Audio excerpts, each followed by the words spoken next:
Hi guys, I'm out here with Liberty today, and I wanted to do a reply to, I had a couple people ask me about pressure and how I use that pressure, right? And obviously here with Liberty, I don't have a bridle on her, right? And it doesn't really matter whether we have a bridle or not when we're talking about really steering our horses with our feet. So I want to remind you of the principle that I love using, and you can use anything you want. And I know people have taught different versions of this. But I want a horse to always move away from pressure, not into it. And it honestly baffles me how, in that line of thinking, that some people will say, use the left leg to ask the horse for a left turn.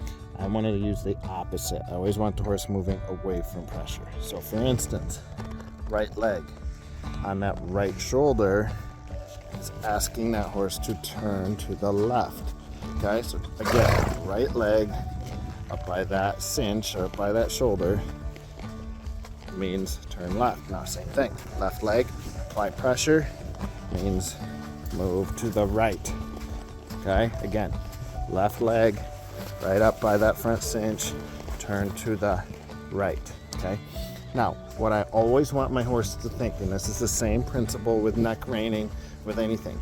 If there's no pressure any direction, meaning my feet are just in a neutral position, that means just stay straight. Okay, so stay between my feet, stay between my hands. Same concept. I will not use my legs, I'll just use my hand. If I move my hand to the right, I want them thinking get between it, get between it, get between it. That's all hand, that's not leg. Again, if I go same concept, but if I move to the left, I want the horse thinking get between that rein, get between that rein, get between that rein, until I go back to that neutral spot. Okay, that's neutral with my hands, neutral with my feet. So I can steer either way, feet or hands. I can also use a combination of both at the same time. So if we were doing that, then it would certainly mean, hey, I need you to move right now. Right, like this is imminent. Either we're working a cow or we suddenly saw a rattlesnake or whatever it might be. Okay, so away from pressure.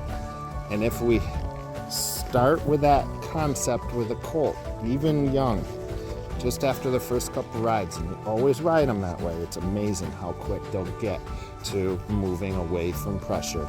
And then at some point, we just start shifting our weight and they just start moving.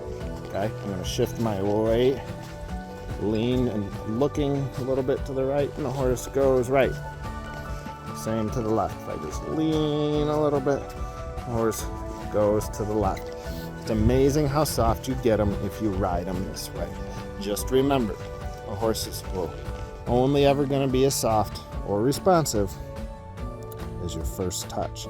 So in other words, if you start with 20 pounds of pull or kick with your feet, whatever, you'll always have to use 20 pounds. Okay, so start with just mere fractions of an ounce, and then we just keep working up. And if you do that the same time each time, that's how they get super soft. That concept applies to everything with our horses. Neck reining, steering with our feet, side passing, our lope transitions or departures, all of it. It's all the same concept. Okay? Hopefully that helps you guys. Until next time, put your hand down. Ride the next stride. See you down the trail.